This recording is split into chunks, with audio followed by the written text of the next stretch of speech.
तो दोस्तों आज की सबसे बड़ी खबर यही है कि अमेरिका ने ये कहा है कि वो अगले 2 हफ्तों में ये बताएगा कि वो ईरान के खिलाफ अटैक करेगा या नहीं।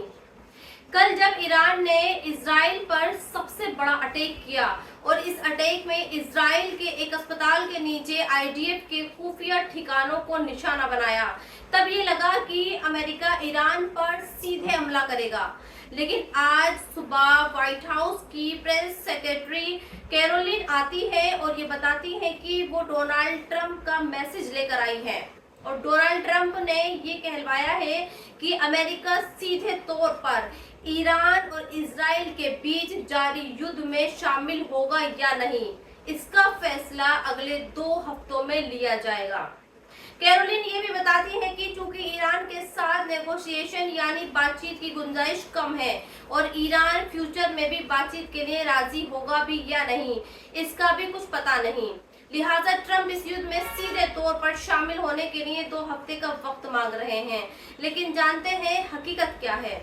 ट्रंप आज उस दोहराए पर खड़े हैं जहां एक तरफ उनका लाडला ईरान और दूसरी तरफ उनकी खुद की जनता, क्योंकि कल एक सर्वे किया गया है जिसमें ये पाया गया है कि ईरान की 50% से ज्यादा जनता ईरान और इजराइल के युद्ध में अमेरिका की दखलंदाजी नहीं चाहती। और शायद यही वजह है कि कल तक ईरान और ईरान के सुप्रीम लीडर खामनेई को सीधे धमकी देने वाले ट्रंप आज 2 हफ्तों की बात कर रहे हैं। वैसे ट्रंप के इस बयान पर ईरान की एक महिला एंकर ने क्या खूब लिखा है। शहर इमामी नाम की ये न्यूज एंकर ये लिखती है कि इजराइल कभी अपने दम पर लड़ ही नहीं सकता, वो हमेशा अपने डैडी यानी अमेरिका की पीठे के पीछे से वार करता है और जब ईरान उस पर हमला करता है तो वो पापा पापा चिल्लाता है। तो दोस्तों शायद आपको यकीन ना आए, लेकिन आज की हकीकत यही है कि इजराइल ईरान के खिलाफ युद्ध में हार रहा है और आज मैं आपको फैक्ट्स के साथ ये बताने जा रही हूँ कि क्यों इंटरनेशनल मीडिया ये कह रहा है। दरअसल आपको याद होगा कि पहले भी एक बार ईरान ने इजराइल पर हमला किया था और ईरान ने अपनी 200 से ज्यादा बैलिस्टिक मिसाइल एक ही रात में इजराइल पर दाग दी थी। लेकिन उस वक्त इजराइल ने अपने एयर डिफेंस सिस्टम जिसका नाम आयरन डोम है उससे ईरान की सभी मिसाइलों को हवा में ही मार गिराया था। लेकिन इस बार इजराइल ऐसा नहीं कर पा रहा है और जानते हैं इसकी वजह क्या है? क्योंकि इजराइल आयरन डोम को खर्चा नहीं उठा पा रहा है। आप जो इजराइल के आसमान में 2 आग के गोलों को टकराते हुए देखते हैं और फिर वो बाद में आसमान में ही गायब हो जाते हैं, उसी को इंटरसेप्टर कहा जाता है। और इस इंटरसेप्टर को हर रोज चलाने में जानते हैं कितना खर्चा आता है? 200 मिलियन डॉलर का। अगर मैं आपको हमारे देश की करेंसी में इस रकम को बताऊं तो वो 17 अरब 32 करोड़ और 41 लाख रुपए बैठती है। आज ईरान और इजराइल की जंग को 7वां दिन है और इस हिसाब से इजराइल इन 7 दिनों में ईरान के मिसाइलों को नाकाम करने में 1400 मिलियन डॉलर खर्च कर चुका है। और जानते हैं जब ईरान अपनी बैलिस्टिक मिसाइल इजराइल पर दागता है तो उस एक मिसाइल को इंटरसेप्ट यानी रोकने के लिए इजराइल को कितना पैसा खर्च करना पड़ता है?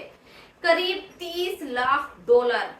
और इसलिए इस बार इजराइल ईरान की सभी मिसाइलों को रोक नहीं पा रहा। और आपको ये भी बता दूं कि ईरान ने इजराइल का पिछले 7 दिनों में जितना नुकसान किया है उसकी भरपाई करने में इजराइल को कम से कम 400 मिलियन डॉलर का खर्च आ सकता है। तो दोस्तों कहते हैं इंसान को अपने कर्मों की सजा इसी जन्म में और यहीं भुगतनी पड़ती है। कल इजराइल का प्रधानमंत्री अपने देश के एक अस्पताल के सामने जाकर ये कहता है कि ईरान वॉर क्राइम कर रहा है और वो इजराइल के अस्पतालों को निशाना बना रहा है। इसी अस्पताल के सामने से कल इस तरह की तस्वीरें भी आई और इजराइल के ज्यादातर मंत्री उसके अधिकारी दुनिया को ये बता रहे थे कि ईरान को इजराइल के अस्पतालों और बच्चों को निशाना नहीं बनाना चाहिए।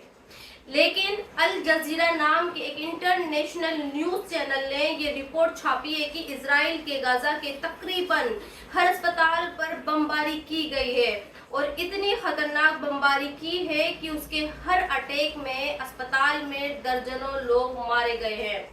इजराइल का राष्ट्रपति इसाक हर्जोग एक पोस्ट लिखता है और इस पोस्ट में इजराइल के अस्पताल पर हुए हमले को बयान करता है।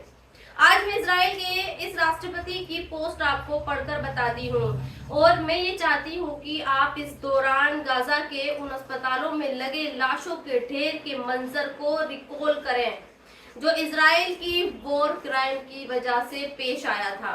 एक छोटा बच्चा आईसीयू में है, उसके बेड के सहारा उसकी माँ बैठी है, एक डॉक्टर उसके बेड की तरफ भागता है, एक बूढ़ा बुजुर्ग मरीज इस अस्पताल में भर्ती है और इसी दौरान ईरान ने हमारे देश के मासूम सिविलियन यानी नागरिकों को निशाना बनाया।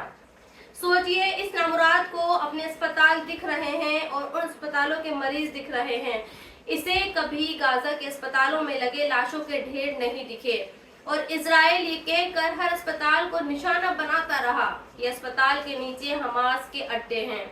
आज जब ईरान से ये पूछा गया कि उसने इजराइल के अस्पताल पर हमला क्यों किया तो